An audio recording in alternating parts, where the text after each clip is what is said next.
Can I just wait a minute? Sorry, there's a weird someone on the waiting room. Sorry, I don't know who's coming. I'm only supposed to have you four. Bear with me a minute. It's Tim Sheep. No, it's definitely not Tim Sheep. Ben Shepherd. How are you guys? Hi, Ben.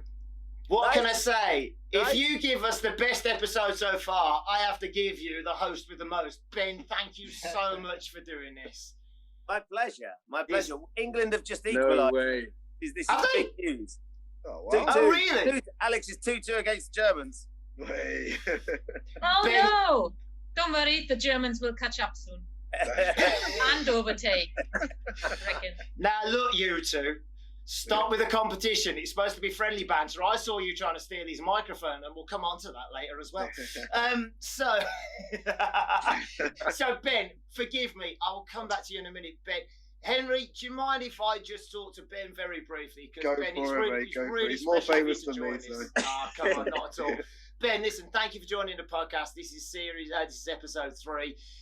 And the reason I really wanted to get you this week was because this episode was about as epic as I think it could possibly get. It made for great television, but everyone you see here, as I'm sure you will agree, played a massive part in some of the best Ninja Warrior TV in a long, long time. And it really came through that you and Rochelle and Cammy were so invested in all of the stories. So how was it as an episode for you? I know it gets edited really well, but did you enjoy all the races, and were you as on the edge of your seats as you looked? We look, every record that we do, and you guys have been there, so you all know firsthand how long it takes to make an episode, right? You all make a huge commitment. Viewers at home get a small taste of the new episode. Yeah, that's the. So just out of, respect for what you lot commit to, the tension, the crowd, the nerves, the stopping, starting, doing it again, all those bits and pieces. It's always full on. And whenever races start, you find actually you guys, and you'll know this, as soon as you get to actually take on the course, it's a relief, I guess, because you can finally release the nervous anxiety and tension and get started, whether you're taking on someone else or whether you're being chased by a ninja. And that's we see that and we can feel that. And me and Cammy, for us up on the tower, it's incredible watching you take on the course, because all we want is for you guys to do the best you can possibly do. We're just desperate for you lot to fulfill your potential, because you know how hard you will train, whatever that might be, to be there. And then bless her, we don't see Rosh. It's only in the edit that we see Rochelle try to chase you down the course, and she's absolutely shattered. The amount of steps that girl has to do in her team, chasing all you lot up and down the course.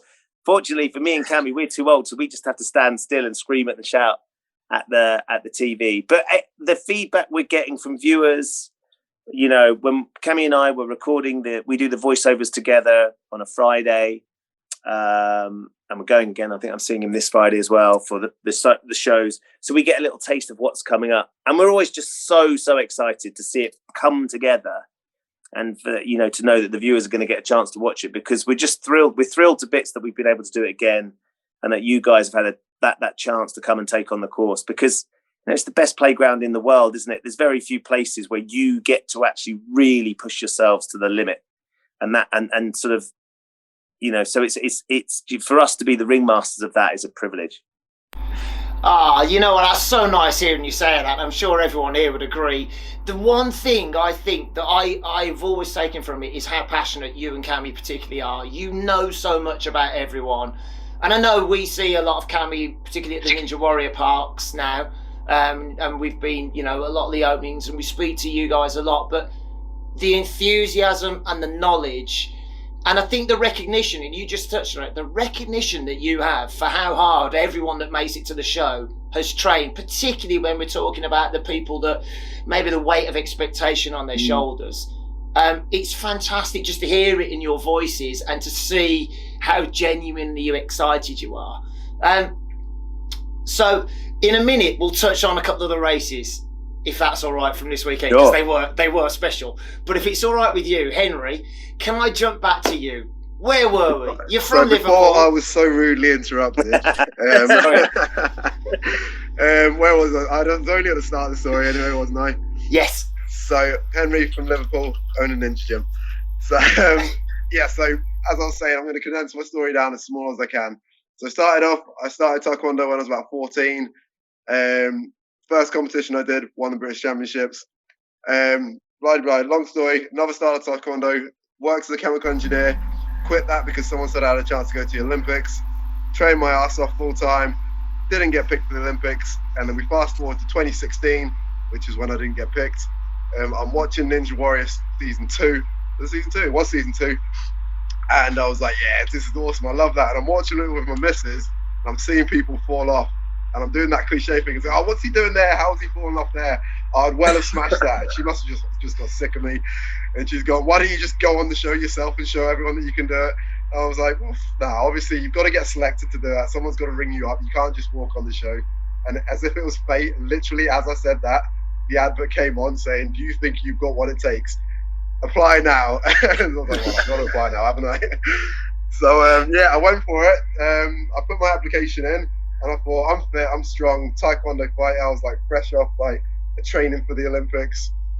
So I was in really good, I thought I was in really good shape. So I thought this will be easy, this will be a breeze. Get on the very first heat. As soon as I stepped on the first, like the floating steps, I was like this is hard, I'm scared. That water looks cold. Everything I was doing was so hard. My hands were sweating. I was like, this is so much harder than it looks.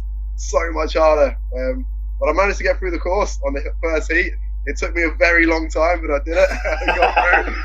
And then I absolutely loved that. From that moment on, after that first heat, I was hooked. Absolutely hooked. Got into the semi. I did all right in the semi. I got to the second half of the course, but I fell off. I wasn't even, like, obviously, I wish I did better, but I wasn't bothered at all. I was in. Ninja had me, like, it sounds really cliche, but Ninja literally changed my life. From that point on, all I wanted to do was Ninja. I was looking everywhere for where I could train Ninja. Couldn't find anywhere. I was planning on opening a gym, just a normal like weightlifting gym. I got put off the idea when I saw like Easy Gym charge, well, no brand names here, but just like actual gyms charging next to nothing. So I decided going off that idea. But as soon as I wanted a Ninja Warrior, I was like, right, I want to build a Ninja gym. I want a gym where people come and do Ninja stuff. I want to do it all the time. Other people are going to want to do it. Let's do it. Let's get someone to train. So I started doing my research, put a business plan together, found a venue, found a location, scraped together every single penny that I had, borrowed a load more pennies, put in an application for a business loan, got the loan, and bang, went for it. Had no idea what I was doing, no idea about how to run a business or how to start one up. And I just kind of went for it. And luckily I'm still here now, the gym's growing, still here, so really happy. Wow. Yeah. Do you know, there's parts of that I actually still never knew. I'm even more astonished, Henry. That's amazing. And now you've become, you know, you can be as modest as you want, but a little bit of ninja royalty because you've done it all. You've run the course, you've tested the course, you own a gym, you host competitions.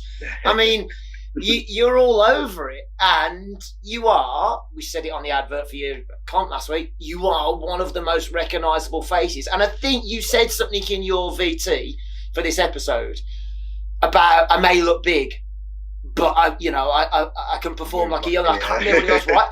But you're so right. You are living proof